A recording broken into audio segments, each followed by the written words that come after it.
علیکم ورحمۃ اللہ وبرکاتہ۔ میرا نام ہے سید پرویز یمنی۔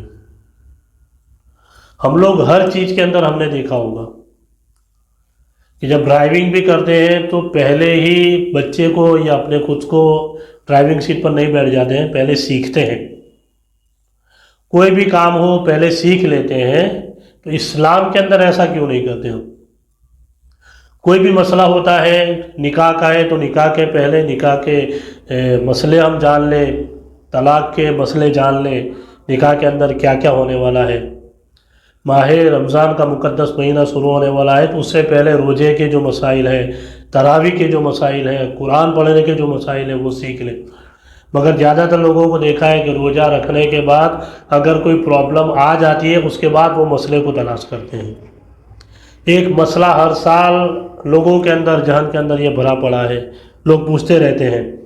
تو آپ تمام لوگوں سے میں پہلے گزارش کروں گا کہ اس مبارک مہینے کے اندر اگر آپ موبائل کا استعمال کرتے ہیں تو فالتو چیزوں کو چھوڑ کر سب سے پہلے ہماری اور ہمارے جیسی جتنے اسلامک چینل ہیں ان تمام چینلوں کو سبسکرائب کریں اور ان سارے ویڈیو کو لوگوں تک پہنچائیں تاکہ لوگوں کو مسئلے مسائل پتہ چل سکے، کس طریقے سے روزہ رکھا جائے، کس طریقے سے تراویح پڑھی جائے، کس طریقے سے قرآن پڑھا جائے، کس طریقے سے نماز پڑھی جائے۔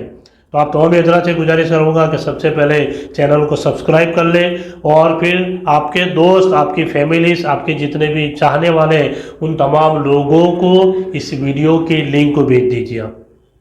تو مسئلہ کیا ہوتا ہے کہ کچھ لوگوں کو دیکھا گیا ہے کہ رات کو جب سو جاتے ہیں مرد حضرات یا عورتیں، اور سونے کے بعد اگر وہ ناپاک ہو گئے کسی بھی وجہ سے، تو ان کے ذہن کے اندر یہ رہتا ہے کہ یار صبح میں پہلے سحری کرے یا پہلے غسل کرے، پہلے سحری کرے یا پہلے نہائے۔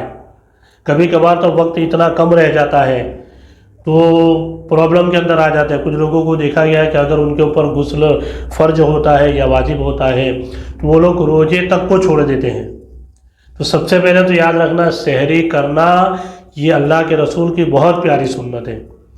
سحری میں اللہ نے برکت رکھی ہے، تو سحری کو کبھی بھی نہ چھوڑیں۔ مسئلہ یہ ہے کہ اگر آپ کسی بھی وجہ سے ناپاک ہو گئے، آپ کے اوپر غسل واجب ہو گیا، فرض ہو گیا، آپ کو غسل کرنا ضروری ہے، نہانا ضروری ہے۔ تو اگر وقت ہے، آپ نے ٹائم دیکھا کہ ہاں میں غسل کر لوں گا، اس کے بعد سحری بھی کر لوں گا، فجر کی نماز پڑھوں گا، تو کوئی پرابلم کی بات نہیں ہے، آپ سب سے پہلے غسل کر لیجئے، نہا لیجئے، مگر وقت نہیں ہے۔ تو اگر کوئی بندہ بغیر نہائے سحری کرے گا تو اس کے روزے میں کوئی فرق نہیں پڑے گا، اس کے روزے میں کوئی فرق نہیں پڑے گا۔ غسل یہ الگ چیز ہے، روزہ یہ الگ چیز ہے۔ مگر ہاں وقت ہے تو غسل کر لے گا، نہا لے گا، اچھا پاک صاف ہو جائے گا، اس کے بعد سحری کرے گا، روزے کی نیت کرے گا، کوئی ٹینشن کی بات نہیں ہے۔ سحری کرنے کے بعد بندے کو غسل کرنا ہے کیونکہ فجر کی نماز پڑھنی ہے۔ اگر اس نے سحری کی ہے اور اگر بالفرض وہ نیند آیا، فجر کی نماز بھی نہیں پڑھی، 10 بج گئے، پھر سو گیا، 11 بجے اٹھا، اس کے بعد پھر اس نے غسل کیا، تو اس کی وجہ سے اس کے روزے میں کوئی فرق نہیں پڑے گا، اس کا روزہ ہو جائے گا۔ اگر پورا دن تو کچھ نہیں ہوا، یعنی فجر سے لے کر جوہر تک کچھ نہیں ہوا، جوہر کی نماز پڑھنے کے بعد بندے نے روزہ رکھا ہے، روزے کی حالت میں وہ سو گیا، اور سونے کے بعد اس کو کوئی ناپاکی ہو گئی، وہ بندہ ناپاک ہو گیا، تو وہ غسل کر لے گا، اس کے روزے میں کوئی فرق نہیں پڑے گا۔